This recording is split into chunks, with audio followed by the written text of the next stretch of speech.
अब स्पीकर ने कह दिया कि हम इस्तीफा नहीं देंगे। स्पष्ट है कि स्पीकर जब तक हैं तब तक तो वो दल से जुड़े नहीं हैं, संवैधानिक पद पर हैं। लेकिन हैं तो वो राजद के विधायक और राजद के नेतृत्व ने, आपको याद होगा तेजस्वी ने उसी दिन कहा था कि भई अभी तो खेला बाकी है। अभी जो खेला बाकी की बात हुई, राजनीतिक अनिश्चितता और ड्रामा का दौर उसी समय से शुरू हो गया। ने ये संदेश नेतृत्व में दे दिया कि उन्हें डर है कि उनके विधायक टूटे जाते हैं। हालाँकि देखिए, जो कांग्रेस के विधायक वहाँ ले जाए गए हैं, एक दूसरी वजह भी है। वो वजह ये है कि अभी इसी समय 8 फरवरी से 15 फरवरी तक राज्यसभा की 6 सीटों के लिए नामांकन होना है। बिहार कांग्रेस के अध्यक्ष अखिलेश प्रसाद सिंह राज्यसभा के अभी सदस्य हैं, उनका भी कार्यकाल समाप्त हो रहा है। तब एक राज्यसभा के प्रत्याशी को जीतने के लिए 35 वोट चाहिए, 35 फर्स्ट प्रेफरेंस के वोट चाहिए। अब 19 उनके विधायक हैं। अब उसमें कहीं कोई टूट हो जाएगी तो फिर उनकी सदस्यता जो आगे दिन वाली, वो कैसे जीतेंगे? अतिरिक्त वोट उन्हें राजद और वाम दलों के मिलने हैं। इसलिए विधायकों को एकजुट करने के लिए कांग्रेस वहां ले गई है। तो 2 वजह हैं। एक तो उनके विधायक टूट कर कहीं सत्तारूढ़ दल को, सरकार को समर्थन न दे दें। हालांकि टूट के लिए 2/3 विधायक चाहिए, मतलब 19 में 13 विधायक जब टूटेंगे तभी कांग्रेस में टूट होगी। लेकिन अब पाला बदलने के लिए कोई विधायक तैयार हो, इसमें ये चर्चा है कि कई विधायक बीजेपी के भी, जदयू के भी और कांग्रेस के भी तो लोकसभा का चुनाव लड़ना चाहते हैं। तो ऐसे विधायक तो अपना पाला बदल ही सकते हैं। आप देख रहे हैं 4 PM बिहार और मैं हूं अभिषेक मिश्रा। देखिए, इस वक्त हमारे साथ बिहार के जाने माने पत्रकार अरुण पांडे सर हैं और एक बड़ा सवाल बिहार की सियासत से जुड़ा हुआ कि अगर विधानसभा के अध्यक्ष, जो मौजूदा वक्त में अध्यक्ष हैं अवध बिहारी चौधरी, ये कह रहे हैं कि इस्तीफा नहीं देंगे और विधायकों की बात कर रहे हैं कि विधायक तय करेंगे, नियमावली के अनुसार काम होगा, तो फिर इसको समझना जरूरी हो जाता है कि विधानसभा अध्यक्ष के इस बयान के मायने क्या हैं और क्या वाकई बिहार किसी संवैधानिक संकट की तरफ बढ़ रहा है या बिहार किसी बड़े पॉलिटिकल ड्रामे की तरफ बढ़ रहा है जो 12 फरवरी को हो सकता है फ्लोर टेस्ट के दौरान। विधानसभा अध्यक्ष करे इस्तीफा नहीं देंगे, क्या मायने हैं सर? सामान्य है? नहीं, अभी अपनी भूमिका में जो अंतिम वाक्य कहा है ना कि बिहार पॉलिटिकल ड्रामा की ओर बढ़ गया है, वर्चुअली पॉलिटिकल ड्रामा की ओर बढ़ रहा है।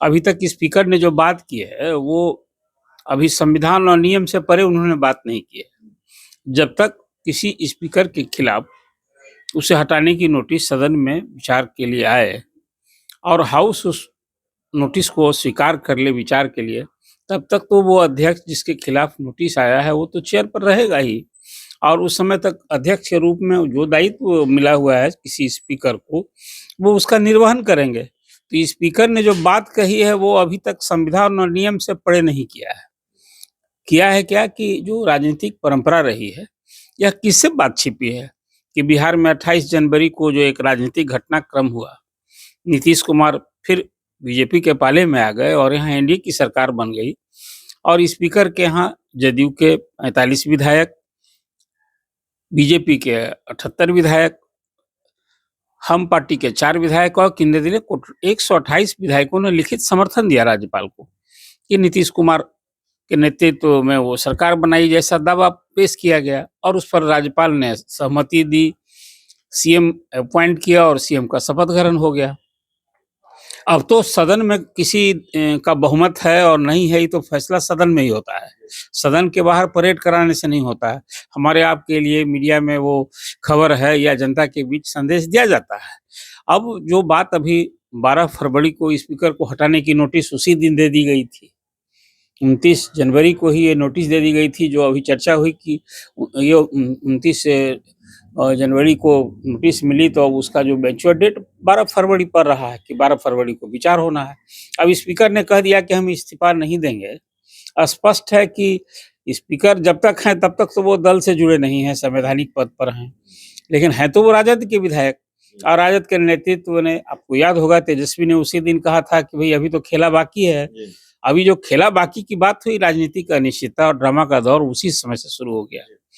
एक संशय का माहौल हो गया कि आखिर खेला क्या होगा, क्या सत्तारूढ़ दल में फूट पड़ेगी और उसमें ये चर्चा जब होने लगी कि जदयू के, बीजेपी के कई विधायक टूट सकते हैं, उनमें असंतोष है, एक और तो इधर चर्चा थी। दूसरी ओर इसी माहौल में कांग्रेस के विधायक, जो 19 विधायक हैं कांग्रेस के, और उसमें अधिसंख्य विधायकों को हैदराबाद ले जाएंगे। आज भी वहाँ वो डेरा डाले हुए हैं। अब वो कहीं ना कहीं एक संदेश गया कि जो अभी यहाँ विश्वास मत नीतीश कुमार लेने वाले हैं, और उस दिन कहीं कांग्रेस विधायकों को तोड़ने की कोशिश होगी, फूट डालने की कोशिश होगी, इसको लेकर एकजुट करके। तो एक तो कांग्रेस ने ये संदेश नेतृत्व में दे दिया कि उन्हें डर है कि उनके विधायक टूटे जाते हैं। हालांकि देखिए, जो कांग्रेस के विधायक वहां ले जाए गए हैं, एक दूसरी वजह भी है। वो वजह ये है कि अभी इसी समय 8 फरवरी से 15 फरवरी तक राज्यसभा की 6 सीटों के लिए नामांकन होना है। अब बिहार कांग्रेस के अध्यक्ष अखिलेश प्रसाद सिंह राज्यसभा के अभी सदस्य हैं, उनका भी कार्यकाल समाप्त हो रहा है। तब एक राज्यसभा के प्रत्याशी को जीतने के लिए 35 वोट चाहिए, 35 फर्स्ट प्रेफरेंस के वोट चाहिए। अब 19 उनके विधायक हैं। अब उसमें कहीं कोई टूट हो जाएगी तो फिर उनकी सदस्यता जो आगे दिन वाली वो कैसे जीतेंगे? अतिरिक्त वोट उन्हें राजद और वाम दलों के मिलने हैं। इसलिए विधायकों को एकजुट करने के लिए कांग्रेस वहां ले गई है। तो 2 वजह हैं। एक तो उनके विधायक टूट कर कहीं सत्तारूढ़ दल को, सरकार को समर्थन न दे दें। हालांकि टूट के लिए 2/3 विधायक चाहिए, मतलब 19 में 13 विधायक जब टूटेंगे तभी कांग्रेस में टूट होगी। लेकिन अब पाला बदलने के लिए कोई विधायक तैयार हो, इसमें ये चर्चा है कि कई विधायक बीजेपी के भी, जदयू के भी और कांग्रेस के भी तो लोकसभा का चुनाव लड़ना चाहते हैं।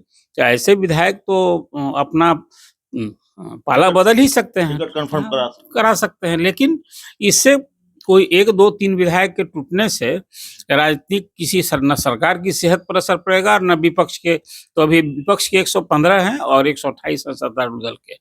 इसलिए जो बात आपने कही है कि एक ड्रामा की स्थिति हो गई, संवैधानिक संकट अभी नहीं हुआ है। अब सवाल आप करेंगे कि होगा क्या? 12 फरवरी को जब हाउस होगा तो ये साल की पहली मीटिंग है, राज्यपाल का संबोधन होगा, वो होगा सेंट्रल हॉल में, जो निर्मित हॉल बना है वहाँ संबोधन होगा। और वहाँ के बाद फिर दोनों हाउस अलग अलग बैठेगी और उसमें पहला लिस्ट बिजनेस जो उस दिन होगा, स्पीकर के खिलाफ नोट, स्पीकर ही बैठेंगे पहले। और स्पीकर जब वो नोटिस हाउस में हो जाएगा तो 38 विधायक खड़े होकर उसके समर्थन में खड़े हो जाएंगे, तो हाउस की प्रॉपर्टी हो जाएगी, उस पर विचार होगा। तब अभी अवध बिहारी चौधरी उस समय तक, जब तक सदन में वो नोटिस के पक्ष में 38 विधायक खड़े होकर समर्थन नहीं कर देते हैं, तब तक उस कुर्सी पर बने रहने के लिए संवैधानिक रूप से न उन्हें कोई अड़चन है, नियम के रूप में कोई न उन्हें अड़चन हो, बने रहने सकते हैं। लेकिन जो ही हाउस में जब स्वीकार हो जाएगा, उसके बाद वो अध्यक्ष की कुर्सी उन्हें खाली कर देनी होगी। वो मेंबर के बीच में आएंगे और वहाँ उपाध्यक्ष फिर बैठेंगे और वो जो प्रोसेस है अध्यक्ष को हटाने का, वहाँ सदन में चर्चा होगी। और यदि वोटिंग हुई और वोटिंग में यदि बहुमत जो हटाने का प्रस्ताव है उसके पक्ष में आया तो अध्यक्ष की कुर्सी छोड़नी होगी। ये बिहार विधानसभा के इतिहास में उन्होंने ये भी कहा है पहली बार होगा। उन्होंने ये भी कहा है कि विधायक तय करेंगे। विधायकों पर इतना भरोसा क्यों है, ये भी सवाल है। यही मैं कह रहा हूँ, विधायक तय करेंगे। विधायक बात सही कह रहे हैं कि विधायक को ही तय करना है। जब वोटिंग होगी तो कौन उनके पक्ष में है, कौन खिलाफ है। ये आज की तारीख में तो अपरेंट दिखता है कि विपक्ष में 115 विधायक हैं और सत्ता पक्ष में 128। इस बात की जरा सी भी गुंजाइश है कि इधर उधर हो सकता है खेल और नीतीश कुमार को राजभवन जाना पड़ सकता है इस्तीफा देने के लिए? जरा सी भी गुंजाइश है? देखिए, अभी तक तो जो दोनों तरफ से दावे हो रहे हैं उसके हिसाब से ये संशय तो बना हुआ है। आज कोई यही तो कारण है। आप देखिए, बीजेपी के विधायकों की कल बैठक रात में हुई, आज जदयू विधायकों की, आज नीतीश कुमार वहां लालकृष्ण आडवाणी से अभी 11:30 बजे मिलने के बाद वहां सांसदों से मिल रहे हैं, फिर वो पटना आएंगे। तो एक राजनीतिक गहमा गहमी 12 फरवरी को लेकर के स्पीकर ने जब कह दिया कल कि हम इस्तीफा नहीं देंगे तो सत्तारूढ़ दल में बेचैनी तो हो ही गई है। देखिए, अभी विधानसभा में 122 का जादुई आंकड़ा है बहुमत का, अभी 128 हैं इनके पास। तो स्पीकर के पक्ष में जब वोटिंग होगी या उनके खिलाफ वोटिंग होगी तो सदन में जो उपस्थित सदस्य हैं उसमें तो बहुमत चाहिए तभी बिल पास होगा। अब ये भरोसा कहीं कहीं राजद जो कुछ खेल की बात किया है, कोई यदि पाला बदला जा सकता है तब तो की स्थिति विचित्र हुई। तब तो आप जान लीजिए अभिषेक जी, तब इस सरकार के ही भविष्य और अस्तित्व पर खतरा पड़ जाएगा। ऐसी स्थिति में तो फिर नीतीश कुमार जो विश्वास मत लेने के लिए उन्होंने अभी अपना कार्यक्रम तय कर रखा है, तो विश्वास मत के पहले ही स्पीकर को ही यदि वो नहीं हटा पाएंगे तो वो स्टेज तो ही फिर कहाँ से आएगा? सरकार चली जाएगी उनको जा करके। तब देखिए, इसमें एक बात मैं आपको लगता है कि अभी तो सब लोग आकलन कर रहे हैं, सारे विधायकों में जो एकजुटता रहेगी तो नीतीश कुमार आएंगे यहाँ विश्वास मत के लिए विधानसभा फेस करेंगे, और जो उनको ये स्थिति लगेगी उसके पहले स्पीकर को हटाने का मूव करना है। और यदि नीतीश कुमार को लगेगा कि नहीं हमारे पक्ष में हमारे सदस्यों में फूट पड़ सकती है, तो वो विधानसभा आने की बजाय मुझे लगता है कि जो सेंट्रल हॉल में मीटिंग होगी और उसमें देखिए 115 यदि विपक्ष में हैं तो 128 में कम से कम 14-15 विधायक जब गायब होंगे सत्ता पक्ष से, तभी ना स्पीकर का के खिलाफ मोशन जो है वो पास होगा। तो इस हिसाब से आप समझिए कि एक बड़ा राजनीतिक उलटफेर होगा। तब हमें लगता है कि तब तो कैबिनेट की बैठक बुला के नीतीश कुमार और असेंबली भंग करने की सिफारिश करेंगे। उस स्थिति में ये हो जाएगी कि वो असेंबली भंग करने की सिफारिश करते हुए स्पीकर के यहाँ जा करके वो इस्तीफा देंगे राज्यपाल को। तो एक स्थिति ये होगी, लेकिन ये सब एक कल्पना की बात है। ये सब कुछ निर्भर करता है कि अभी तो खेला बाकी है। 12 फरवरी तक देखिए स्पीकर को कहीं एहसास हो जाए। जैसे आपको याद होगा विजय कुमार सिन्हा के खिलाफ भी 2020 में इसी तरह से नोटिस दी गई थी और अंतिम दिन उन्होंने प्रारंभिक कुछ संबोधन के बाद उन्होंने कुर्सी छोड़ दी कि वो इस्तीफा देते हैं अध्यक्ष से। तो ये सब कुछ 12 फरवरी को राज्यपाल के अभिभाषण के बाद जब अवध बिहारी चौधरी फिर आसन पर लौटेंगे, प्रोसेस करने के पहले यदि उन्हें ये एहसास होगा कि उनकी पार्टी ने उनके लिए पूरी व्यवस्था कर रखी है कि उनकी कुर्सी बचाने के लिए, तब वो भी कहीं वोटिंग सीख करेंगे, मोशन के खिलाफ मोशन को लेकर आगे की कार्रवाई कराएंगे और ये एहसास होगा तो अध्यक्ष की कुर्सी छोड़कर वो चले जाएंगे। तो अभी ये दोनों संभावनाएं बनी हुई हैं और इस बात की गुंजाइश भी है कि नीतीश कुमार राजभवन जाकर इस्तीफा दें, विधानसभा भंग करने की सिफारिश हो।